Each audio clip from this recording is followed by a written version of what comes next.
of the biggest issues plaguing modern men is that the vast majority of them lack a tribe of other virtuous, trustworthy, masculine men who gather for the sole purpose of improving themselves and their lives on a daily basis.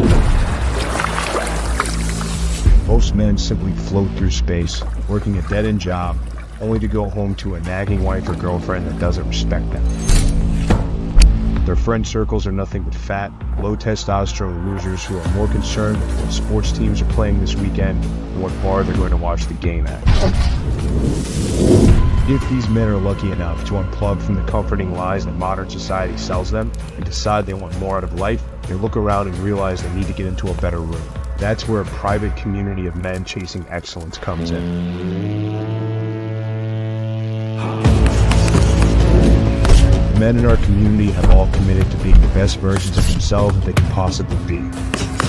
They willingly run toward challenges, knowing that pushing themselves out of their comfort zones is the key to unlocking their true potential as men. If you're ready to take control of your life back and curate a network of successful and knowledgeable men, now is the time to seize the opportunity.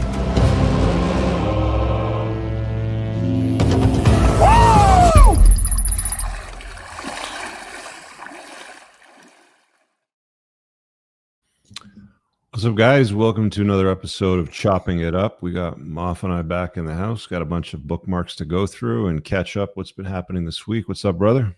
What's going on? All good. So quick reminder, guys, with the shows we're doing here, they're all set to members only. So if you have interested in hopping in the chat, do that. It's a 99-cent a month membership. Super cheap. It's the lowest level I can set it to. And YouTube says it helps with the channel. So do that. You got a question you want to throw at us, just chuck a super chat in. We'll make sure we hit it. And, same goes for ladies nights and the other shows as well, too. So glad you're all with us tonight. You got a couple of things you wanted to talk about before we get into these bookmarks I got here, bro? You mean like the stuff that I saved or just in general? Yeah, yours. Yeah, why not? So I thought this was interesting. This guy shared this thread. Let me go ahead and get my screen here. But this, now I don't know who this guy is, or I don't know the name Josh Denny, but apparently he was this sort of comedian that had a show where he would go across the country eating. So I'll just read this if it's small across the screen. It's not super long. He says, I've been reflecting on this lately as somebody asked why my criticisms of modern women seem to have so much contempt. Who does that sound like, Rich? And it didn't take long to figure out why. I've been in the unique position of having temporary fame and the perception of wealth and success. When I had a hit TV show for a couple of years, even just a small one on cable, the way that women treated me was catastrophically different. They all of a sudden didn't care that I was fat or ginger or foul-mouthed or had controversial opinions. The idea that I was potentially in a position that could change their life with no effort from them simply by offering to lay down under me was all it took. Women who had been in my life merely as friends started treating me differently. They were more flirtatious, and many went acting like sleeping together was an absurdity to straight asking how I'd like them to suck my D. I was even in a long-term relationship at the time, but they didn't care. They still shot their shot. When it went away overnight, I'm guessing he means by his fame and success, so did they. I got to see firsthand the rise and fall and learn that who I was, who I am, didn't matter in the slightest. I didn't have to quote unquote improve myself at all. I just had to be someone of value in their minds. I didn't become more handsome or more charismatic. I was the exact same person. The reason so many women were offended by Donald Trump saying they'll let you grab them by the pee when you're famous was because that's exactly who most women are. I know it's not all women are like that. But imagine how hard it is for a modern man to want to work on himself spiritually, physically, emotionally, when at the end of the day, he knows that he'll always lose to a richer gargoyle. He continues a couple of replies in the comments, like Tate commented on this. If you're a woman and you're offended by this because you're the kind of woman I'm talking about, I've done the work on myself and it didn't matter. And a lot of great discussion. I don't feel women are a lost cause, but there is criteria that's non-negotiable in defining good ones, which I don't agree with. She must fear and answer to God. She must love and respect her father. That's good. She must have lived a purpose beyond herself. I'll take one out of those three. I don't think one or three really matter. And then I think the only thing else that I saw, maybe that he had a poignant point, talked about security. When I was in a 12 years relationship, when she gained weight, I was expected to be loyal and faithful because it's commitment. When I gained weight, she was expected to immediately find a better suitor because she did behind my back and she lied to me when confronted. So I think there's certainly some truth to this, but this seems a little bit doomer in my opinion. I mean, look, like we know that women love men of status. We know that women love men that are popular or that are above the rest. And women, there was a comment in there he made where it's like women love to be above their friends. They like to be with the high status guy because that automatically raises their status, which is true. Um, like I remember I would see back in like the dating app days when I was on those swiping apps, it's just like, oh, my favorite activity is going out to eat. I like going to fancy restaurants. And it's not because they like food. It's not because they have a palate that's like, the foie gras here is excellent. It's because they want to be able to take pictures at high status places because their status is tied to whoever they're dating at the particular time. But this guy is just talking about one aspect. It's not about just the money. Like what he's talking, he starts to conflate it at the end. If there's an ugly dude that's got more money than you, we've seen over and over, there's very attractive guys out there with money that get raked over the coals by women all the time. So like I was with him on some of it. I don't agree with a lot of it. I don't care about the God-fearing stuff. I think I've been pretty open and honest and clear about that. The father thing, obviously, as we've learned through dozens of Ladies' Nights episodes at this point, is absolutely bang on, dead accurate. And a purpose bigger than herself, I guess, if kids becomes that, but but by saying that, this is how I know this guy fundamentally doesn't understand female nature, because we know the solipsism of women not being able to see past their nose. Everything is a survival mechanism. Their entire world is what's 6 inches in front of their face at any given time. And I didn't say this, and I'll just do a quick aside. So that woman that we did the show on, or that DM'd me saying that she was like, hope our channel gets kicked off, or she, that I said women didn't have podcasts. She said I was inciting violence or hate against a group. We basically made fun of some beauty woman. It's funny because I just did a podcast this afternoon on a woman's channel, but yeah. We made fun of some beautician lady way back in the day. I think when Jaren was still on the channel, and she's like, I hope you know all of them hate you. I'm like, what? Oh no, I won't be able to sleep at night. So Emily, if you're watching, I hope you're watching. I would love for you to come on the show. I told her to come on Ladies' Night, and then she started hemming and hawing. But you have an open invite if you want to come on and you want to challenge what we say. But either way, women love men of status. That is a surefire way to become more attractive in a woman's eyes. Start an organization, be the head of something. That's something that's sort of lost, like be an organizer. I remember when I was, and I don't want to get too personal on the show, but early 20s, right out of college, I started working for a professional sports team, and I was working training camp for them before the season started. And I was in charge of 150 volunteers. I had to staff the entire camp. I had to tell people what stations to work at. I had to rotate them, make sure they were getting their breaks. I had captains with walkies. I was a 22-year-old kid in charge of like 150 adults. And I remember hearing, like, later people would tell me like, oh, the old ladies are always talking about you, or like, oh, they think you're so hot, or this and that and the other. And I was like, whatever. But it was because I was in that position of authority, in that position of status. So it really doesn't take a ton. Become a local, front man of a band, or start a local organization, or do something where you become a leader of people or a leader of men, because that's what they're hardwired to look at. But don't sit there and tell me that being a fat ass and somebody that doesn't care about their appearance and the way they look just because they have deep pockets is the answer to getting women. So there's definitely it's like red pill adjacent kind of black pill stuff in that. I would say probably half of it is useful.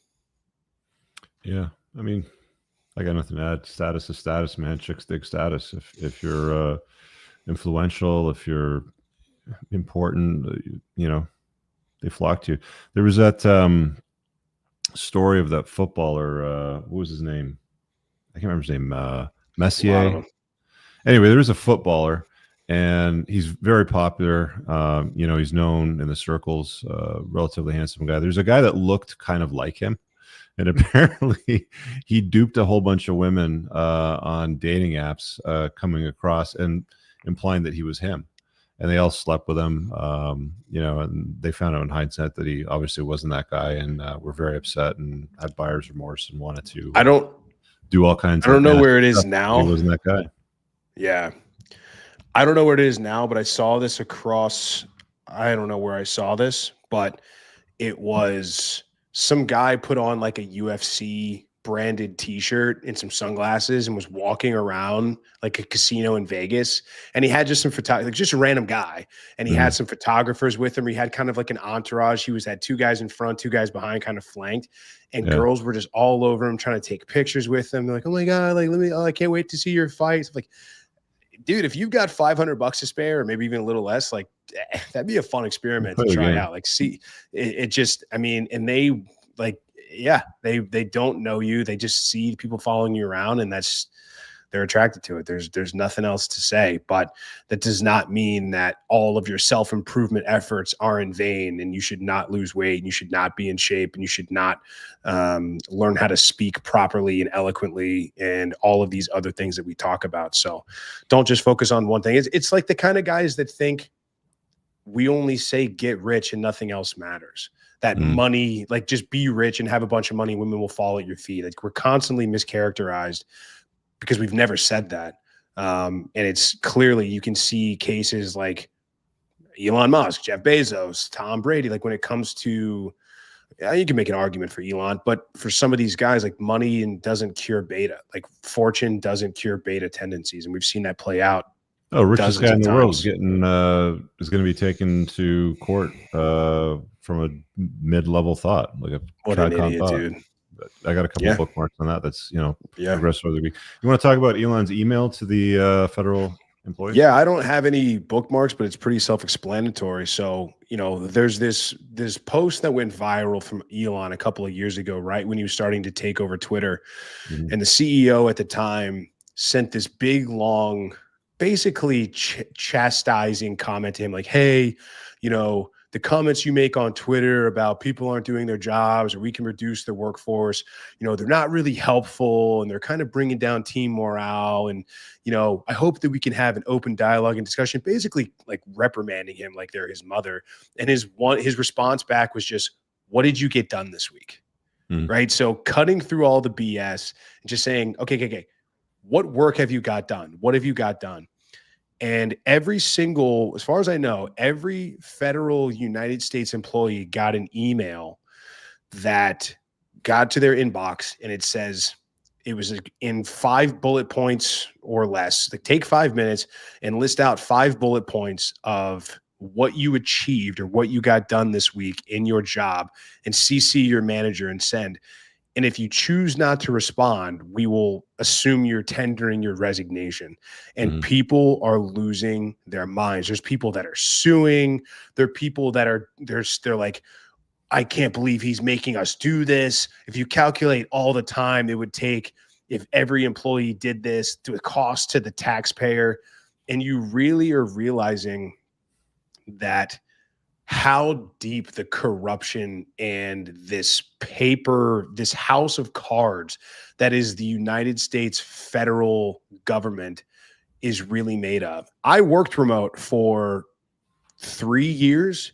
And I worked at a company that was like 150 or so people. I got away with murder, man. I mean, I was selling insurance while I was working for them in the mornings. I wouldn't sit down at my desk until 11:30, 12 o'clock some days.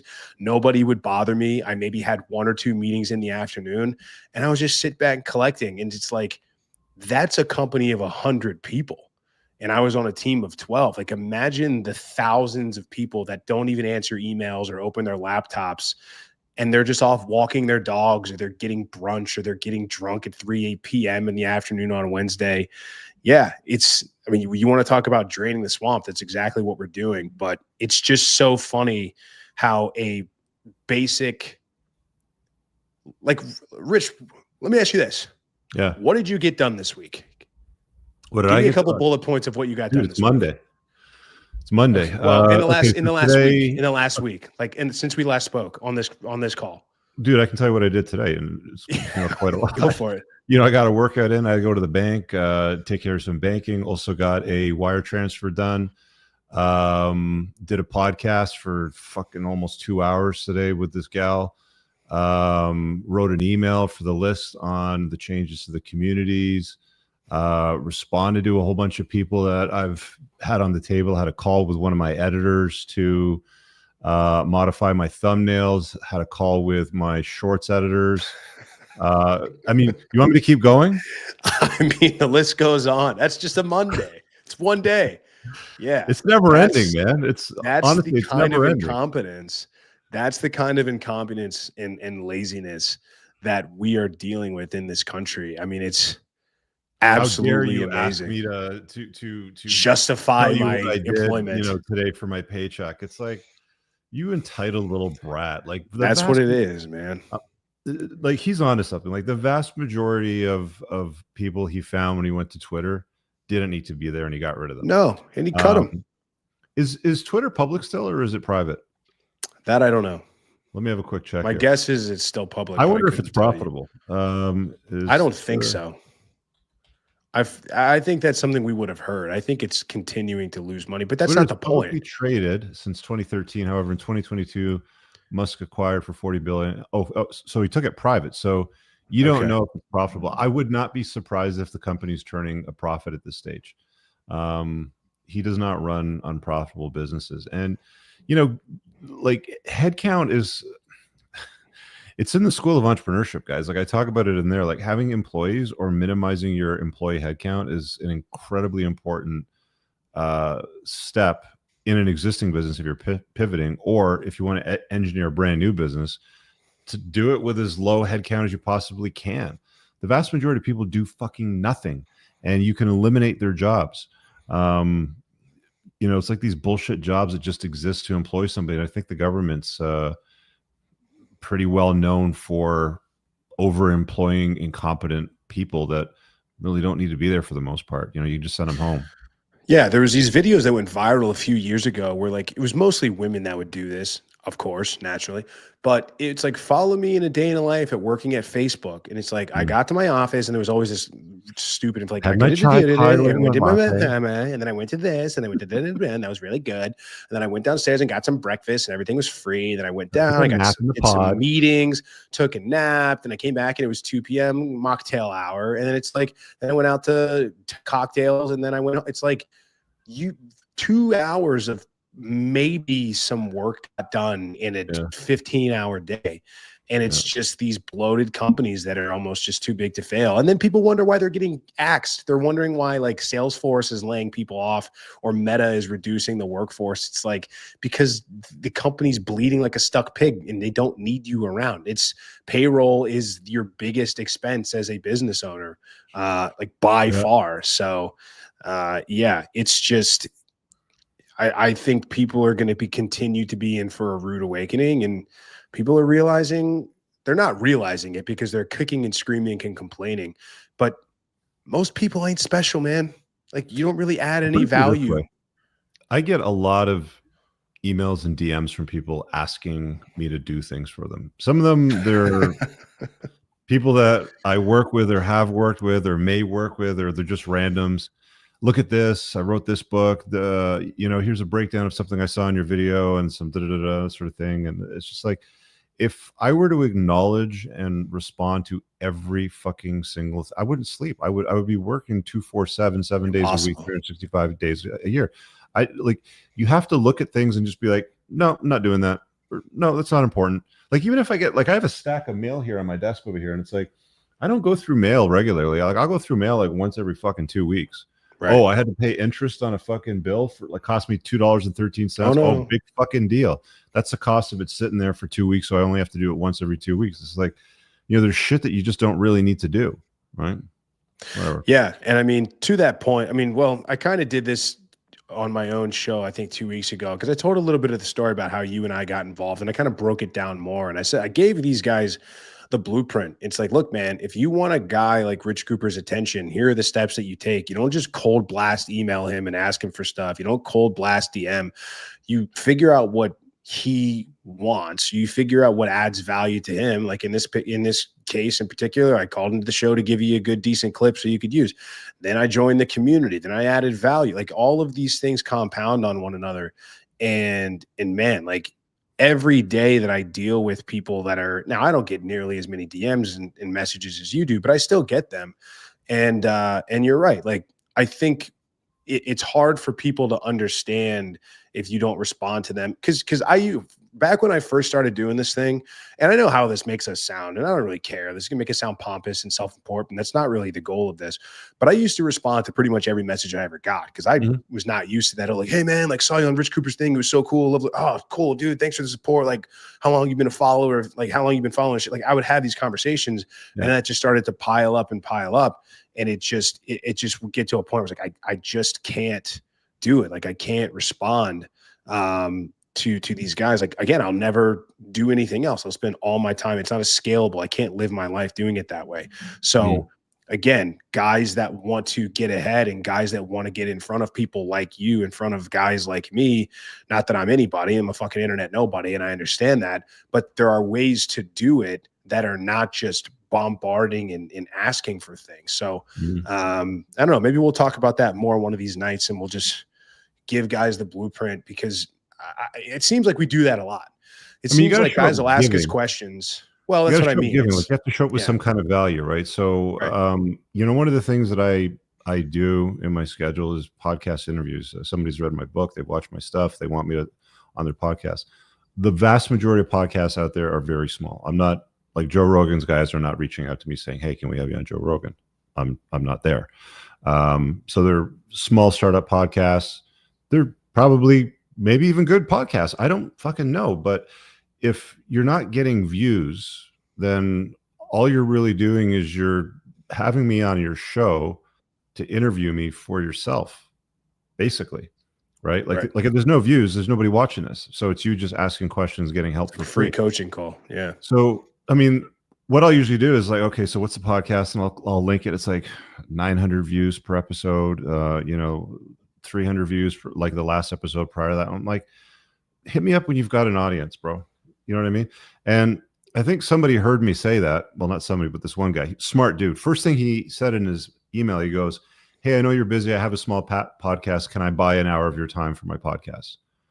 Okay. Now I know, like, I'm not going to be talking to crickets. Like you're at least going to pay for my time. Right. I said to the guy, I'll do you a solid. I'm not even going to charge you my full hourly rate. I'll cut it by fucking 2/3. And I'll do the full podcast. Ask me whatever you want. Shoot me a link to the final product. I'll give it to my editor. He'll even clip it and put it on my clips channel. So you get amplified there too. So people see there as well. And it's like, if you lead with value, then things change all of a sudden. But if you lead with gimme, I want this, or, look at this book that I read, or I want to, my favorite is when I get like a email from somebody that's a manager for some random person I've never heard of. And they're like, "Oh, so-and-so wrote this book and talks about this topic, and we think they would be a good match for your Unplugged Alpha podcast." And I'm like, "Who are you?" Like I have to now go and do all this research to read who you like. That's why I mostly do solo shows. Yeah. Right. Yeah, I've had that too. It's like, hey man, I think it's got to be a good guest for yours. It's like, I don't know who this guy is. I don't follow him. I'm not familiar with his work. So now the onus is on me to go do research and go watch his content and then ask him questions based on his stuff. Like maybe this should be the other way around. But again, like I know people hate, and we're not dunking on people. We're just kind of give it to you guys straight up. I think the thing that, and I've said this ad nauseum, for whatever reason, guys still do it. The thing that really kills me, it's like guys either do it or don't. I think, and I don't know who else maybe thinks this way, but I can tell you, when I get messages that are like, "Hey man, I'm going to join the community," or "I'm planning on joining the community," or "I'll be in there soon," don't even bother. Don't even send that to me. Man. There's no reason to oh, and this is what I was going to come back on. And part of the reason why I hardly respond anymore, and I delete most of the DMs that I get, is because being acknowledging and appreciative doesn't go far enough anymore. Somebody be like, hey man, I really love your stuff. Like, you and Rich are doing great work. Hey dude, cool. Thanks for watching. Appreciate it. I appreciate it all day long, man. It's great. Like, thank you for watching. And now that I've opened the door, and now there's a relationship there. Now they think they can just blast me off and ask me a bunch of questions and ask me for free stuff and ask me for this. And then I go, whoa, dude, pump the brakes. Like, if you want to talk, it's like, usually a trick. You know what I get after that? Like after Yeah. I say, you won't answer me. You're an asshole. Oh, I wrote an email for you and I'm an email marketer. Can I send it to you for free? You know, it's one of those fucking guys, too. right? Yeah, I get those a lot too. It's just, guys, it just that stuff we can't do anything with, right? The goodwill, I know you might think it's good intentioned, can't do anything with it. Can't take it to the bank, anything. Like, there's no point of even doing it. So next time you're thinking about reaching out, it doesn't have to be us, but you're telling somebody what you think they want to hear, they really don't care about it. They just want to see action. But I know we've beaten this topic to death many a times. But, yeah. Here, I got some. Just either way, we can move on. Got some bookmarks here. Somebody hopped in. Did you drop the link in the live chat for people to call? Yeah, it's up there. It's pinned. Okay. Well, I don't know who that was, but if you want to come back in, you can certainly do that. All right, let's start with this guy. So it's a guy who's a professional, looks like a professional online arguer. So when you argue with people online, I mean, the point of this, this is basically the dude that you're having an argument with. Oh yeah, this is great. The best ways to drain people's energy nowadays is via the internet. This woman is a astrophysicist. Actually, this is not how space works. Read a book. Now I just wait for the comments to come in. Hey, can you mansplain any louder? Yeah, sure. These are all different accounts that I have set up. The energy you get this way isn't quite as pure, but if you do enough of it, it'll fill you up. Shanghai sucked. Where was Chinatown? Jason Mraz is just too weird for me. Jesus actually hates horses. Childhood obesity, LMFO. When they call you a dumbass, you know you've got them. They called me a dumbass. Women are getting too tall. Yeah. You can drain their energy via social media without having to even be near them. That is racist. He's got 7 devices there. It is. Oh, yeah. Yeah. Oh, they hate me. It's surprisingly simple to get total strangers completely furious with you. They should get a life. They should get a life. He's That's so he's good. sitting there arguing with. That's incredible. Like, post and ghost is the best strategy. Man. I for the most part will just post a video, post something on social. I sometimes troll people for fun, to be honest with you. I mean, the smart guys will be able to pick up, when I do it.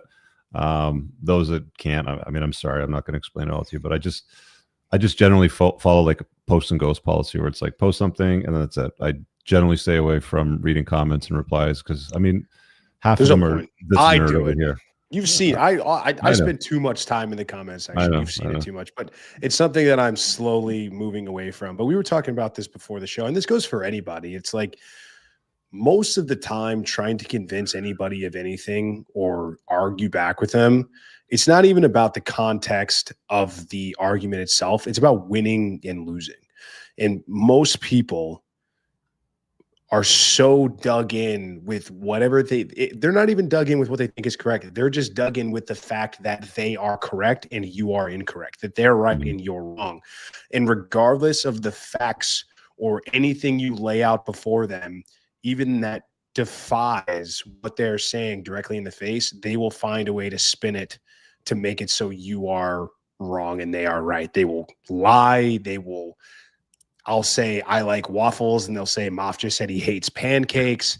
Like the internet knows no bounds. So yeah, it really does not pay at all. I don't think I've ever had an internet comment section back and forth where we've both been like, oh, I misunderstand you. Oh, I misunderstood you too. Okay, shake hands, gentlemen. Like that's never happened. Yeah. That happens in the community because we understand that the underlying face-to-face of respect. Well, not only that, but like you have good faith, guys, because look, like there's a lot of testosterone in the room and sometimes guys go at each other. Like shit happens, man. We're men. It's what happens. But there's always, cooler heads always prevail. But yeah, the internet is a wild, wild place. Like I said, it would be great if, if somebody asked me, like, what's the one rule you would institute as president? And I posted this on my story in Panama. It's like, if someone is rude to you or talks shit to you on the internet, you're allowed to challenge them to a fight. And if they decline, they have to spend a year in jail. That would be my one rule that I would implement as the president of the U.S. Yeah, that would certainly change the That would landscape change a lot. All right, let's see. We got a call in dude over here, Kashagaro. Let's see what he's got. What do you got for us? You're on mute, brother. You got to unmute yourself. Hello. There you go. Fire away. What do you got? What's up, man? Yeah. So, Moff, I guess I know you since the joining of the school, the Unplugging free version. Okay. Right. Yeah, and I've joined again after being removed, the paid version as well.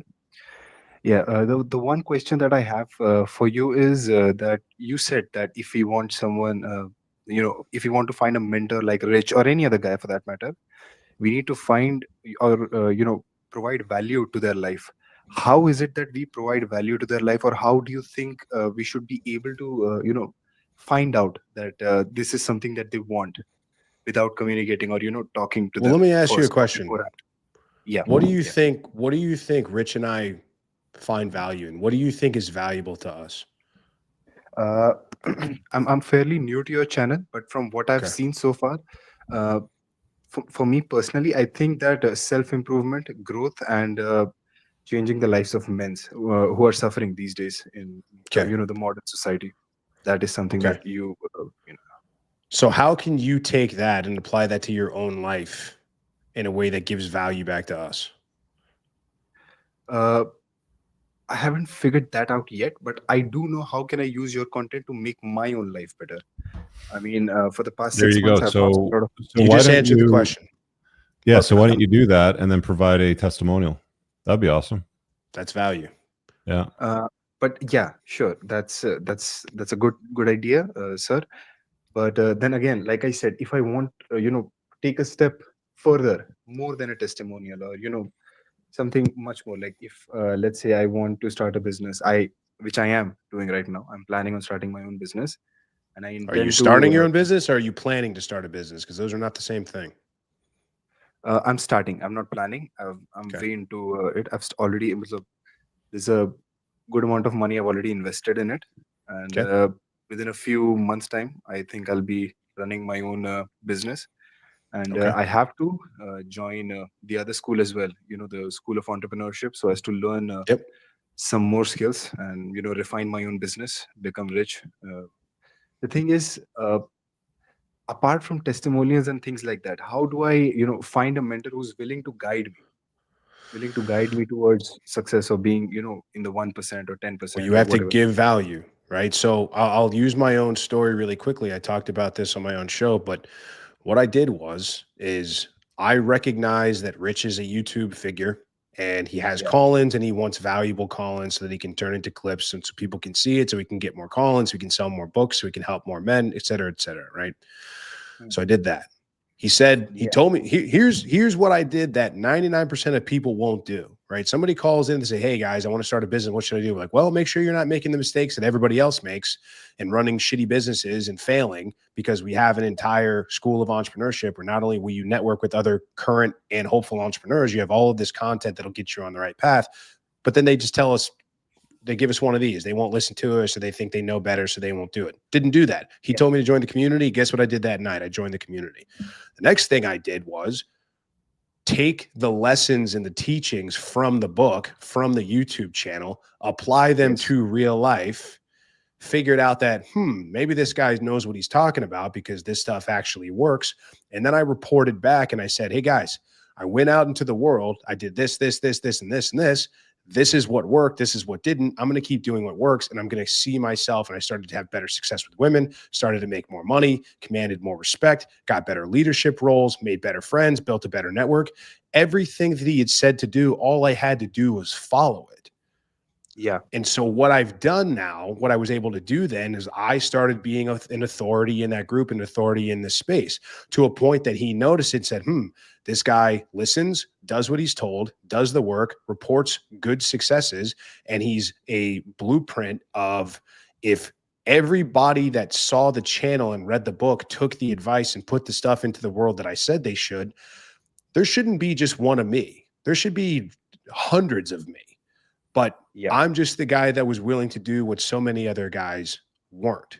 So it's a long time and it's a long journey, but that's what you do. You find out and say, hey, this is what worked. I'm going to continue to do what worked. You look, it's like Spencer's a great example too. If you've seen him on our ladies' night shows, great example. A year ago at the forum, had a big old mop haircut, big old glasses, skinny, kind of like dorky essence. And I was like, hey man, got to get that taken care of. And now look at him, right? He's crushing it. And now he's got a spot on the team because he did what we asked and he put his work and he made his work speak for himself. He didn't complain. He didn't cry. He didn't make excuses. He went out and did it and he's shown competence and now he's got a spot.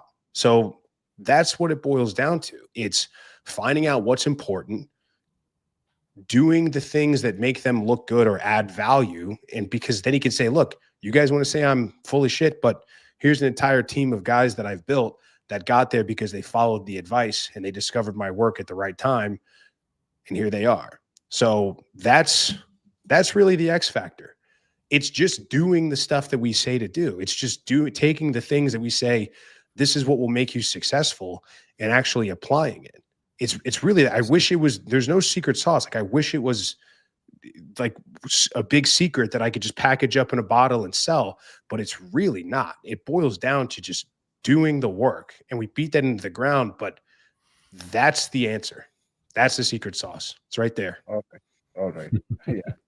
Also, one quick compliment. I've read both of Rich's book and I really enjoyed it. I've been applying that in my life ever since. It's been past 8 months and I've seen significant growth in myself. Thank you to both of you. Good. Really changed. Where do you live, Awesome, man? Yeah. Where do you live? India. India. Cool. Plan to move out. Look, here's something that somebody did for me. He said, I'm getting into AI. I know how to translate this stuff. How would you feel about me translating your content into Spanish or other languages? I said, look, let's do this. I got a Spanish channel. We tested this a while ago. It's sitting dormant. I'll give you access to it. You go and do all the translations. If it gets views and some revenue starts coming in, then we'll work out a deal and, we'll get you some payment. You can translate, like other things, the courses you can translate, like into a community. You can set up a local chapter of a community where you live in your Spanish speaking country. I haven't had anybody that said, that's come to me say, hey man, I live in India. I love your shit. I've read your book. It's made a world of difference in my life. I'd like to get the message out in Indian, right? To my country. Can I have the rights to translate all this? Can I have the rights to translate your videos into my language? Sort of thing. Like these are the things that you can do, which help me get the message out, and you can also profit from as well. Like I shouldn't have to spell this stuff out for people. You should be creative enough in your head to be like, yo, I got a good idea and I'm going to come, to these guys with it, and it's going to have a ton of value. So, I mean, just, go through the content, go through the material. I hope the business works out for you. If you have questions and, when you get into the business tier, I'm happy to dive down rabbit holes with you, but that's just an example of something. Yeah, that's a good idea. In fact, Rich will be surprised to know a very large portion of your videos are viewed here in India. A lot of my friends as well. I've recommended them to watch your videos. Good. Suggested them to read your books. They have bought the book. They have read it. And this is a good idea. If it works out, if I'm able to go through the mechanics of it all, I might as well take up this offer. Cool. All right. Good luck, man. We'll see you there. Thank you. See you, bud. Let's go back to my bookmarks. I got a question here. Will Rich be speaking at George Gammon's Rebel Capitalist Live event in May? No, he hasn't invited me yet, but I don't think he wants to have the same people on stage every year. From what I've gathered from prior events, he kind of like rotates through guests to make sure that stuff changes. So I like George, and I'm happy to do it again. He was actually talking to me in December about collabing on Global Citizens, something other he was working in Colombia. It just didn't work out in my schedule with cussing and all that sort of stuff. But solid dude. We talk from time to time. I'll be out of the country this year for that. I met Wayne last year at the event. He's cool, but I'll be out of the country, so I won't be there either. Yeah. Okay, let's go back to these bookmarks over here. So Ashley Sinclair, since we were talking about Elon Musk earlier, well, some of her older tweets are getting dug up by people doing their sleuth work, if I can put it that way. It's not even that old. It's like 8 months ago. Yeah. Not even like 6-7 months ago. Yeah. And here it says there's no sin as cruel as alienating a child from a parent, seeing so much of this everywhere. And if you scroll up over here, she sues Elon Musk for full custody of the son. So it's like, these I've said this many times, guys. Like, I see a lot of people putting these traditional conservative influencers up on a pedestal. Ashley Sinclair, Lauren Southern. It's funny because they're all single moms. Michaela Peterson, prior single mom, now second time married. Pretty much all of them, like when you sort of like examine their lives, like they'll say one thing to get your attention. It's a pretty face. She says the right thing. She's TradCon. She wears a MAGA hat or something like that. But we're starting to see like all the evidence here now of this Ashley Sinclair girl looking for ways to baby trap Elon Musk. I'm not gonna these aren't in any particular order. I just sort of bookmarked them, so I want to go through them sort of one by one. I want to say one thing really quick though on the Musk thing. So apparently some texts of his got leaked, and it's just another prime example of women have no idea what it's like to live in a man's world. Because this is a guy, he was texting back there. She's like, I can't get a hold of you or this and that and the other. And he's like, I could get shot at any moment. I could walk out my door and be assassinated. Like, that's how big of a public figure I am. Like, Trump they tried to shoot him twice. They could definitely do it to me. I have so many things to worry. Basically, like, you have no idea the daily stress and the heightened awareness that I need to have on a daily basis just to get from point A to point B. And you're up in my shit talking about, this baby that you trapped me to have. Basically, he didn't say that, but it's like, what do you want? You got all the money in the world. Do you think that I was really going to be a stay-at-home dad and take care of you, and we were going to be a happy little family? Like, what did you think? Yeah. And the solipsism, it just knows no bounds. Everything is about them. That's all they can see. So let me go back to my bookmarks over here. This one I bookmarked because it's just something that popped up on my feed on I couldn't social. even watch this. Yeah, well, I mean, I'm going to have to put you through watching it. So I want you guys to pay attention to the comments here. 2 years old. Smell cherries. No implants, no piercings, no filters. Yay or nay? 52 years old. Simps are Smell absolutely cherries. undefeated. No implants, no piercings, Yes. no filters. Yes. Yay or nay? Yes. Yay. 52 years Love it. old. Yes. Smell cherries. I want to be No close to you, my implants, no dear. piercings, no Yay. filters. Yay. Yay or nay? 52 You guys years are old. pathetic. So, I mean, I just did a screen record on that, and I did kind of like a bit of a voiceover when I was reading the comments because I saw 626 comments, and you got a 52-year-old tatted gal here with flapjack titties, flipping them around in the video, talking about, is anybody interested in it? And like, it's just a wall of like throwing simping like attention. You're hot. This is what I want. I'll DM you. I can't emphasize this enough, guys. Like, the reason why we have this pandemic of attention-seeking whores out there today that behave the way that they do is because of the guys throwing away unlimited attention. Like, guys always complain, oh, women are delusional and they're so entitled. Well, then stop giving them attention. Stop giving it away for free. Like, where's the exchange of value, gentlemen? Where is it? It has to exist. And if it doesn't exist, you're nothing but a sim. I'm just going to say it. What's the super chat over here? You mentioned in the last episode showing a 20-year-old photo of yourself that your life would have been different if you know this more. How would your life be different? Marriage, kids.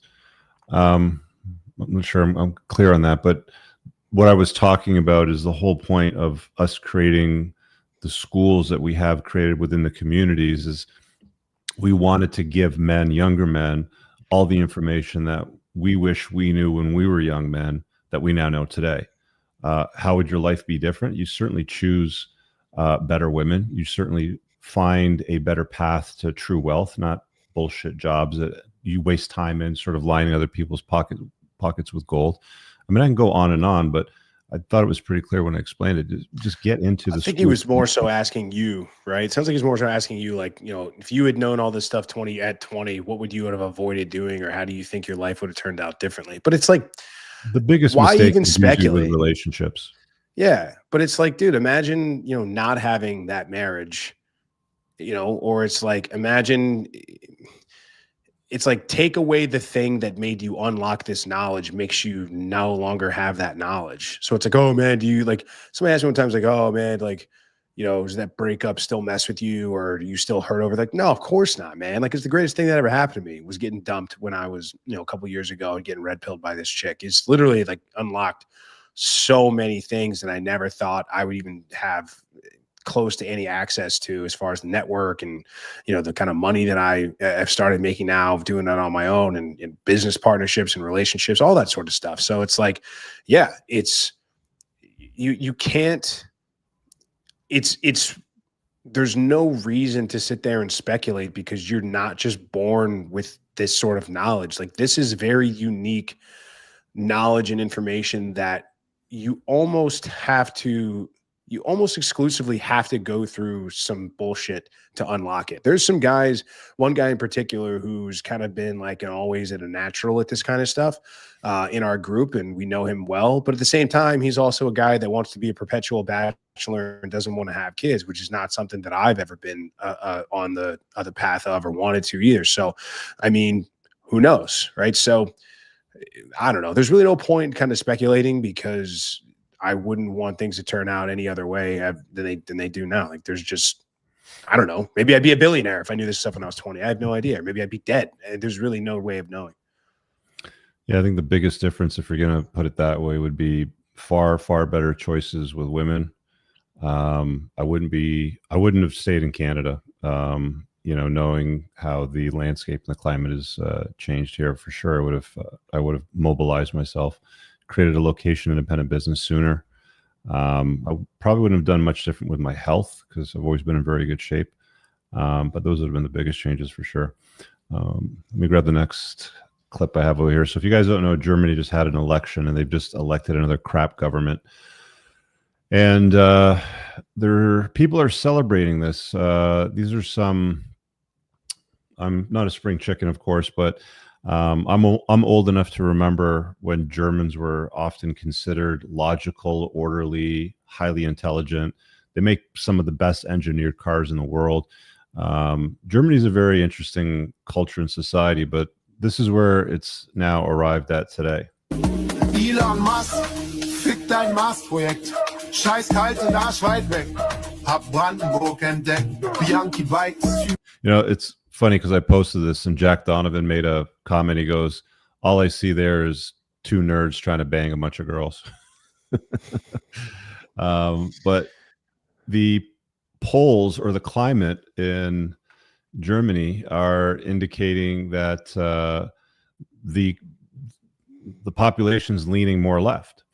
And it's women that's dragging it left, and they'll drag men up along the way with it, because again, men will lie to women and tell them what they want to hear, and because they want to be intimate and be with women, they're entering their frame.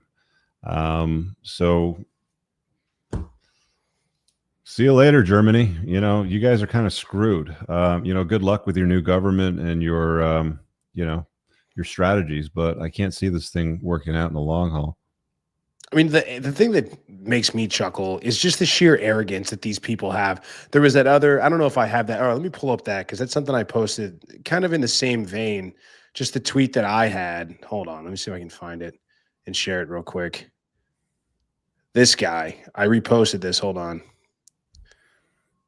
And it was, I'll read the caption. While I was taking this, two other people stopped to take a similar photo. I love how we've all collectively decided to bully these people. And he's just doing a thumbs down motion at an empty, unmanned Cybertruck. And it's like, the arrogant patting on the back, like the middle. Who are you flipping off? Elon Musk? Like The richest man in the world.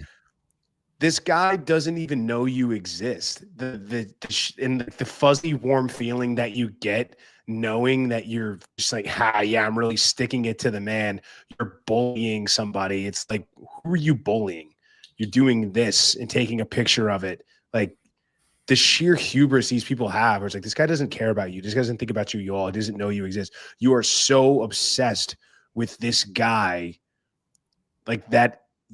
He literally makes you go out of your way and waste your own time to dunk on him or to make silly little dance videos that he's never going to watch. Just like I said in that tweet, it's like the last generation, the last 10 years has helped create an entire generation of people that will pat themselves on the back and celebrate doing absolutely nothing. You know what? I've openly stated many times that I'm not a fan of electric cars. I have a strong dislike for them. They're appliances. They're like toasters on the road. Like I get why people like them. They're incredibly efficient. They have all the dorky stuff inside. But I really like Elon Musk like that much and what he's been doing that I'm seriously contemplating buying a Tesla just to Cybertruck. No Cybertruck. Rich Cooper.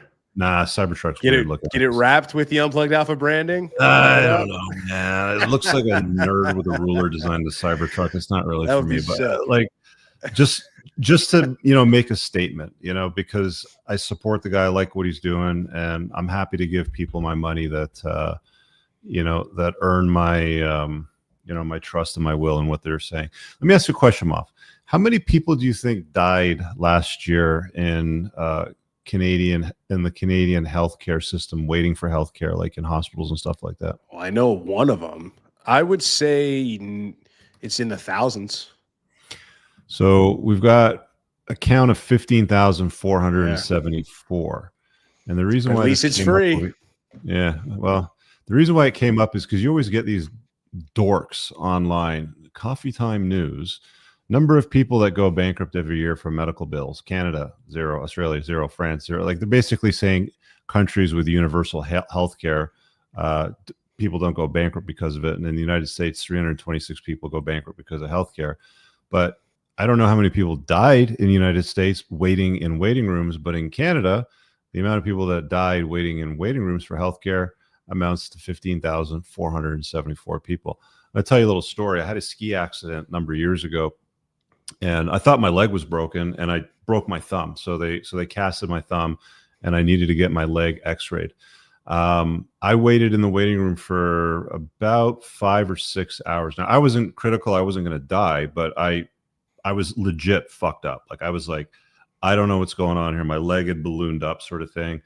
And I'm waiting because there's people in there. Like I remember moms were coming in there with their kid, and the kid would be crying on their shoulder. She'd lift up the shirt and be like, look, there's a little red dot over here, and that wasn't there yesterday. And he's been coughing all morning, and little Billy needs to see a doctor. And the nurse would be like, okay, we'll get him in, sort of thing. And it's like, and I remember sitting down because they have like a row of waiting rooms where the doctor sort of goes from one to the other. And I'm sitting down and waiting, and it's got a curtain so you can hear everything.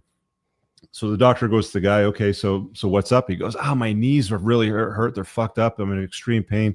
And she goes, why? And he goes, well, I was sitting playing a raid with my friends on World of Warcraft for 18 hours yesterday. And she's like, why don't you get up and move? Like, move around so you get the circulation going. And it's like, the fucking retard didn't even think about, like, these are the people that are clogging up the healthcare system because it's quote unquote free, while I'm waiting with my fucked up leg to get it x-rayed to see if I need a cast or what's going on with it, right?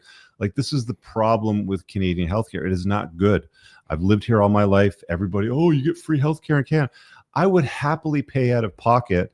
Give me the U.S. tax rate. I would happily pay out of pocket for insurance, whatever program you guys have down in the States, to get right in there and not wait. I don't have some fucking retards in there clogging up the system because it's free.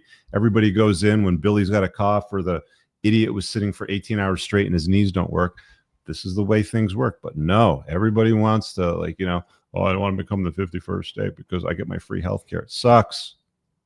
I'd rather be broke than dead, man. I'd rather be broke than dead. I'd rather be bankrupt than dead.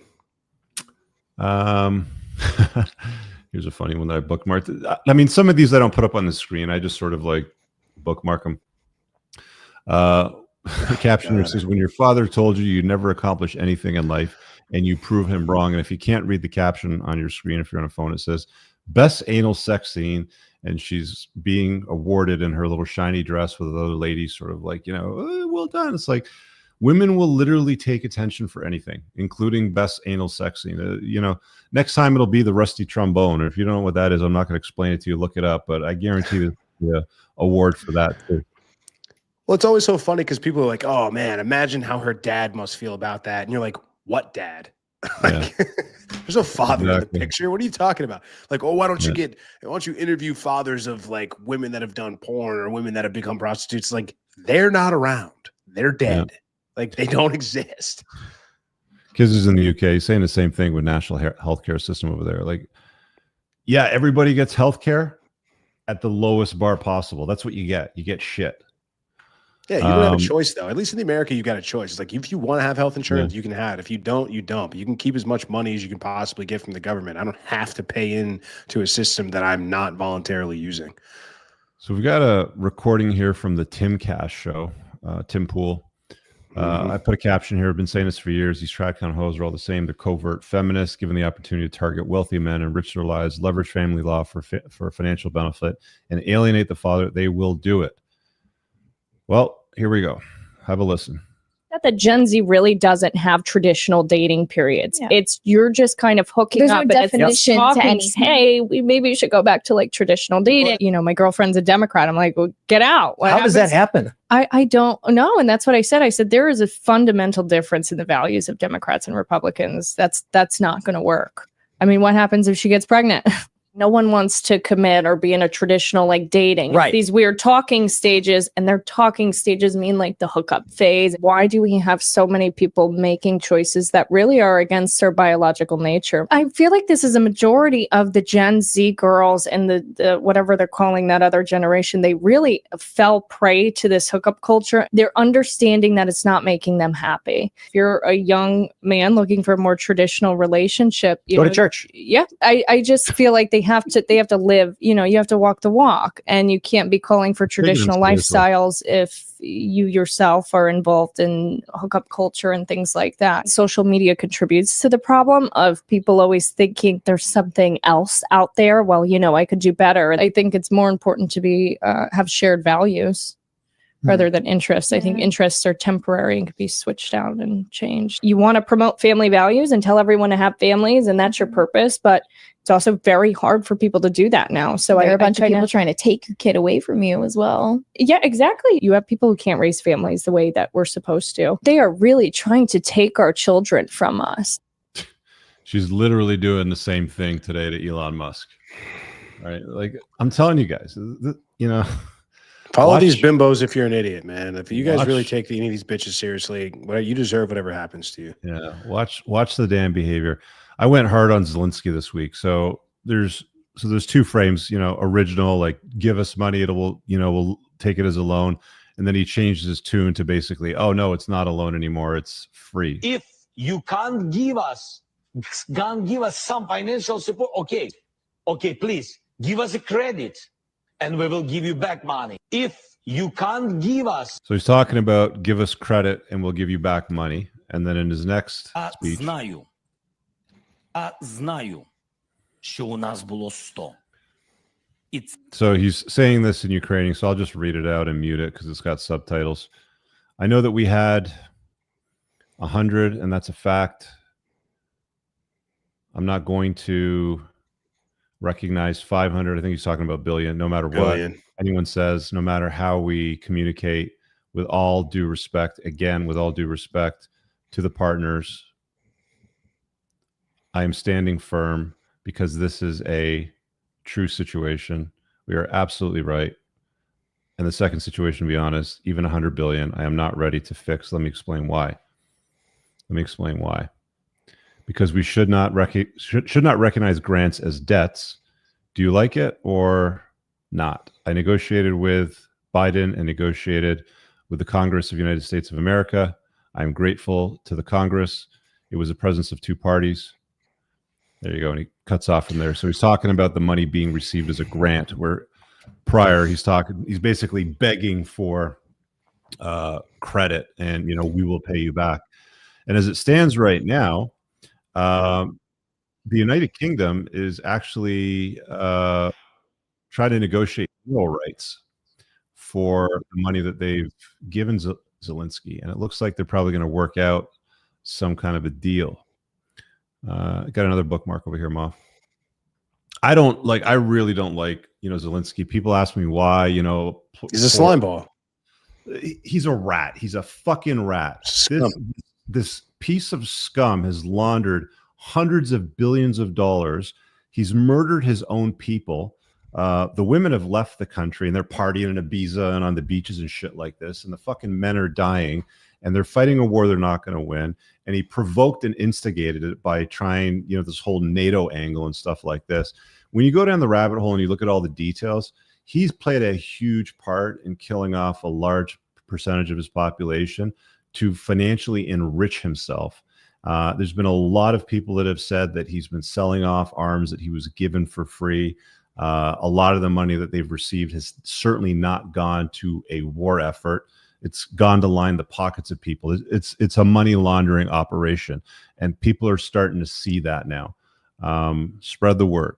Some people don't like to hear it. They want to argue with me. The lines are open. Come on in. Call me a liar. Let's hear what you got. Clip this from a breakup thread on Reddit, of course, the trash bin of the internet. She says, I regret dating a famous guy. So I put this on here for a reason. I've never used the subreddit before, so I don't know how it works, but I just kind of want to rant. I recently found out that that he's been texting multiple girls throughout the entire time we've been together. I thought he loved me.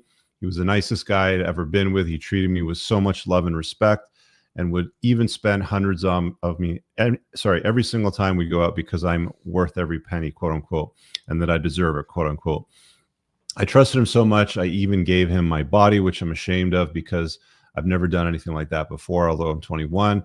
And I just don't understand how it was all fake from his side. His ex found out and reached out to me, and she sent me screenshots of his chats with other girls and photos of him at events. See, hell hath no fury like a woman scorn, right?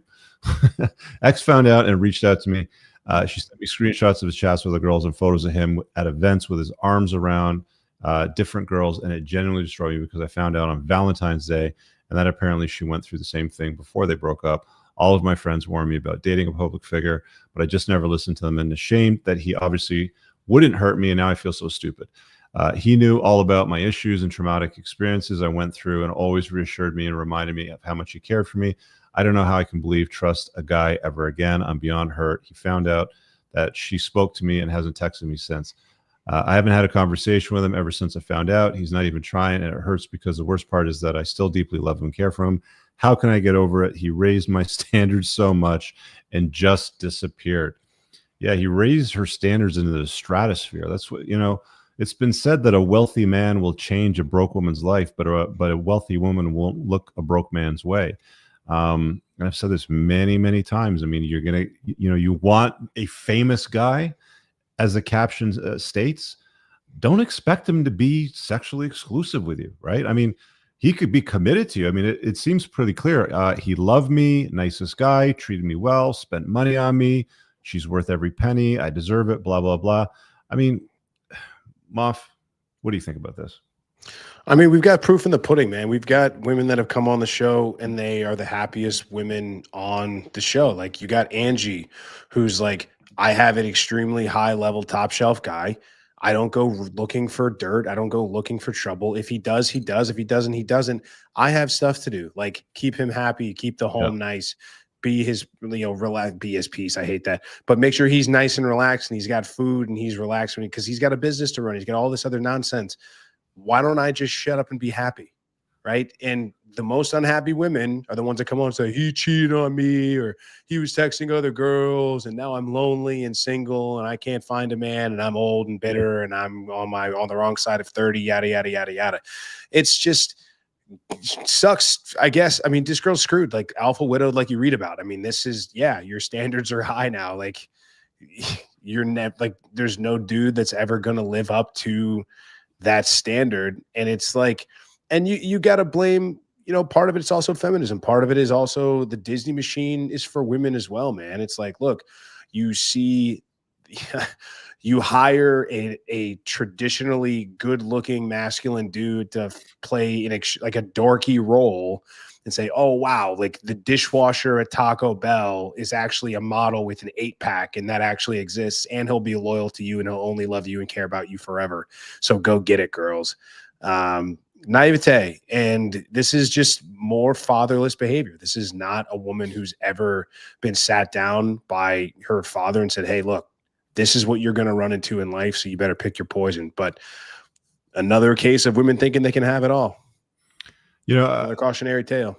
But women won't learn from it. That's the thing. They all think they're special. They'll read this and be like, oh, that won't happen to me because I'm better than her. She probably nagged him. No, you're all like that. A lot of this is the cultural narratives that they chuck at women, like, oh, because you love a guy, he's got to be exclusive to you, or whatever the fuck it is. Here's the reality of the situation. A lot of these, again, traditional conservative male influencers that you see out there. I'm not going to mention his name, but I was at an event once, and because we were behind closed doors and confidentiality, if I mentioned his name, y'all would know him. But he was very high profile, big, good Christian man. My relationship with God and the Bible and all that sort of shit. I know you're talking about.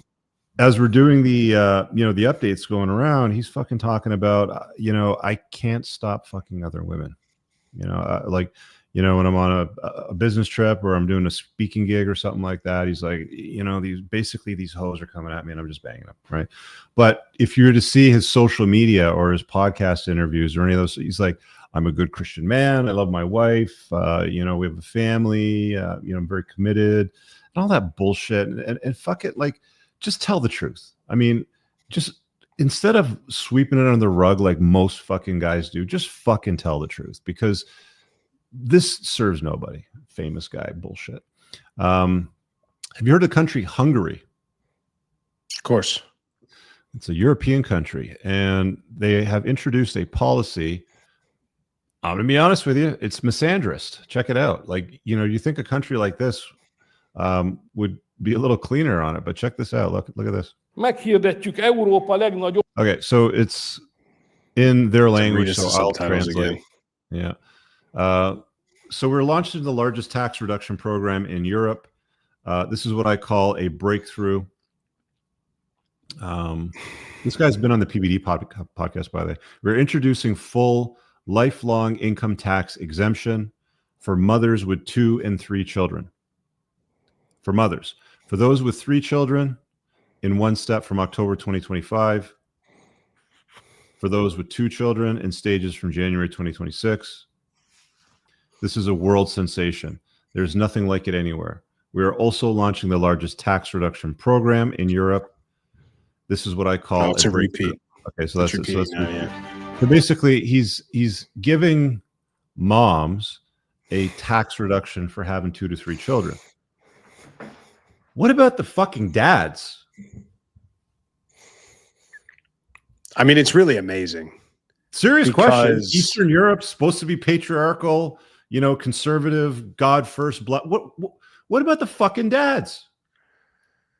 Just bend them over and rape them at the income tax poll? Moms get fucking no income tax. Like, what the fuck?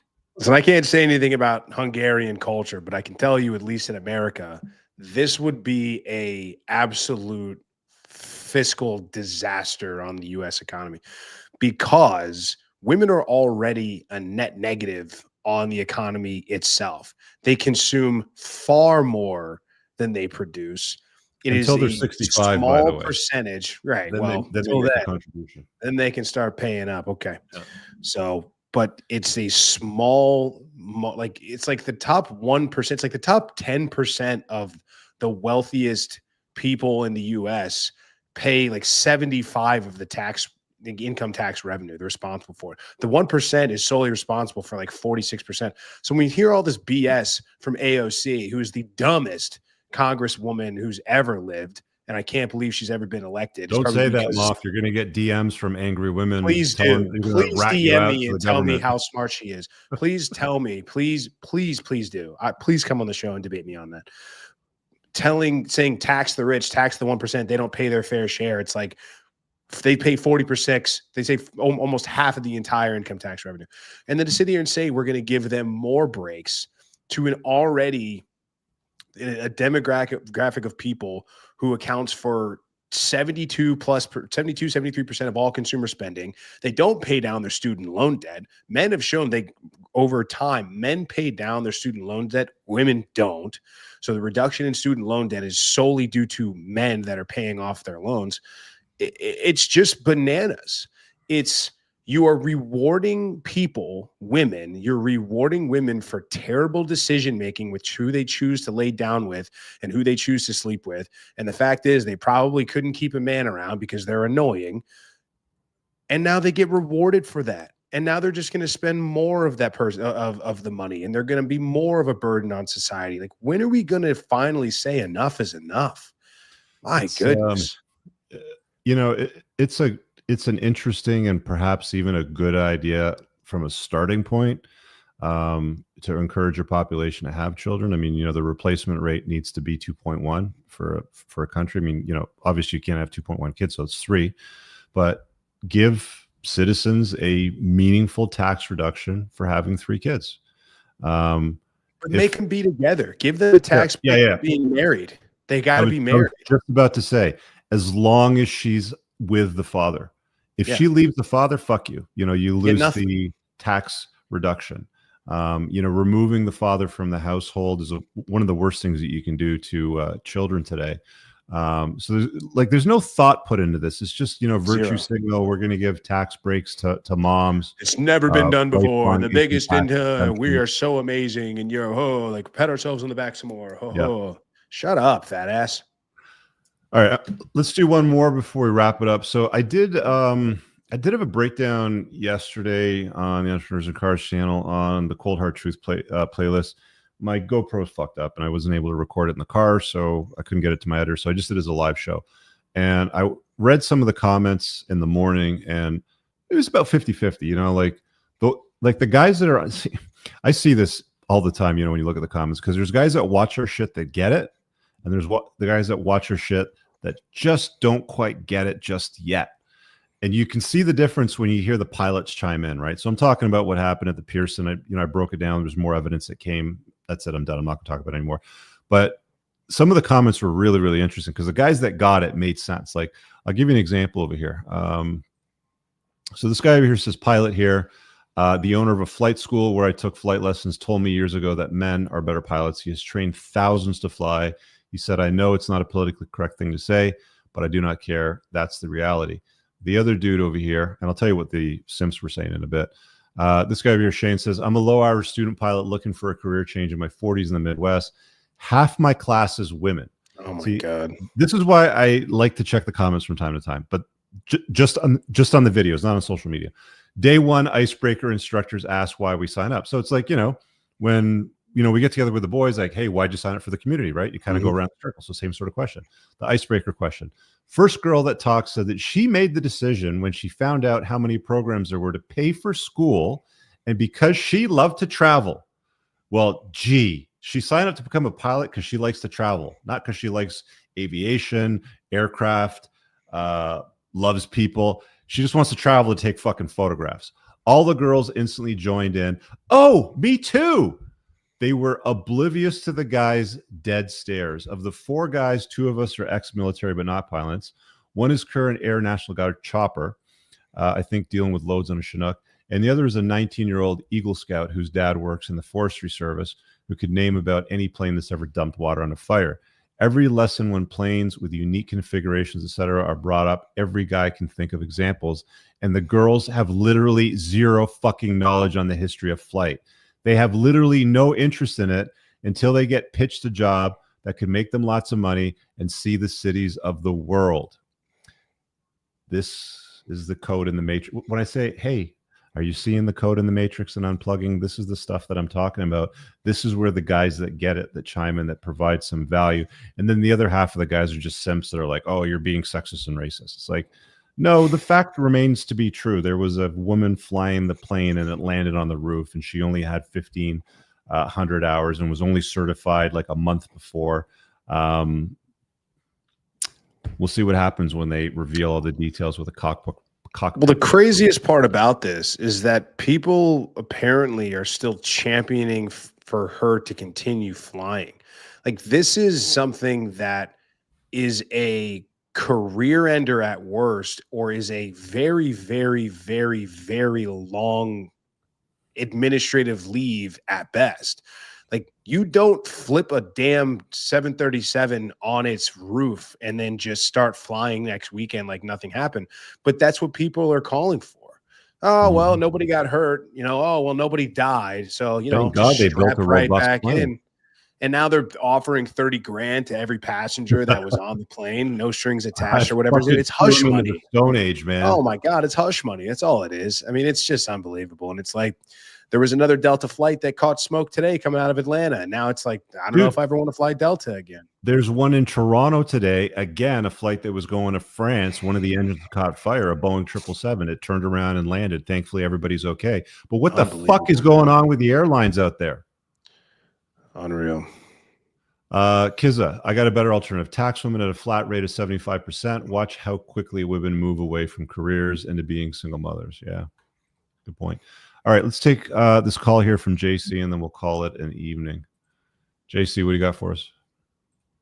Hey, what's going on? Can you hear me? Yep. All right, so yeah, I'm a member of your community. Moff's interviewed me before. I'm probably the only pilot in your community. Can you speak up a little bit more? Turn it up. Can you hear me? A little bit better, yeah. Yeah, I know who this is. So basically, your show yesterday was on point, and I wish I knew you were doing that topic so I could basically chime in. So with my previous airline, I conducted interviews with regards to hiring people. And apart from DEI, first off, I want to say no one gets hired unless they have the qualifications. The young lady in the latest incident, she had what we call a restricted ATP. And the pilot, the captain, the PIC, he was an instructor pilot, as you mentioned, but he was actually picked up that trip for currency. So he's not in the airplane as much, despite his currency and his experience. Now, why he chose to let her fly that leg is very questionable. So I think the biggest thing we could do is wait to find out what the report's going to be when they check the voice recorders, the conditions and whatnot. But one thing I would say, they were legal to land. Now, the young lady in question, the first officer, it was said that she took a long time to finish her initial training, which is, in my opinion, a red flag. So my current company, when you go through initial training, it's about 3 months. If you take more than 3 months, let's say 6 months to finish training, now we need to take you to a review board to find out, hey, why is it taking this pilot so long to finish training? So think about it. You're a family, Moff has a family, I have a family. Do you want a pilot who is struggling through training to be operating an airplane and taking you from point A to point B? Never. Absolutely. I want the name of the pilot when I buy the ticket, so I can cancel my ticket if it's a fucking chick flying. Well, so based on and I want their age. Sorry, the chick thing that doesn't matter as much as the age. Like, I want somebody that's got hours. I want lots and lots of hours. Okay, so I agree with you. So one thing we know, experience, you can't teach experience. You either have it or you don't. So yeah. The way that they used to get it in the past, though, JC, from what I understood from the pilot that I talked to in my 20s, was they would basically fly bullshit routes. Like, he was telling me, like, he was flying to the Northwest Territories and the Yukon and cargo and all that sort of stuff. So they build up a ton of hours in similar types of multi-engine aircraft, and then they can fly passenger planes. Correct. So let's look at what's happening in the U.S. and Canada currently. In the 60s, like you mentioned, the pilot that you spoke to, he had a military background. So when they did get discharged from the military and they retire, they would say, hey, well, I can still fly. Let me go to fly passenger airplanes. Now, with all the baby boomers retiring, and it's been this massive hiring spree and push for so much pilots based on attrition. You have a lot of pilots coming straight out of flight school, going into regional jets, just as the one that crashed in Pearson, and not having that much experience. That's why I said she had a restricted ATP.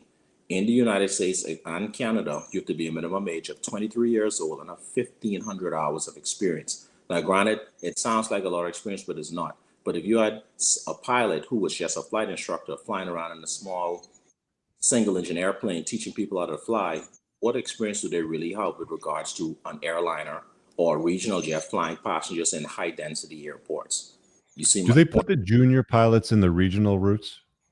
So when you start your career in terms of qualifications, if you didn't come from the military, most people will finish flight school, go to be a flight instructor for a while, and then get on with a regional carrier, just like she did, 1,500 hours, minimum age of 23, and build time and experience. But since we're in a time where it's a demand for pilots, airlines lowered requirements, and people were getting hired with like record low numbers. I'm talking about 24, 25 years old, maybe 2,000 to 3,000 hours of experience, but no captain experience or haven't been in that type of high density flying.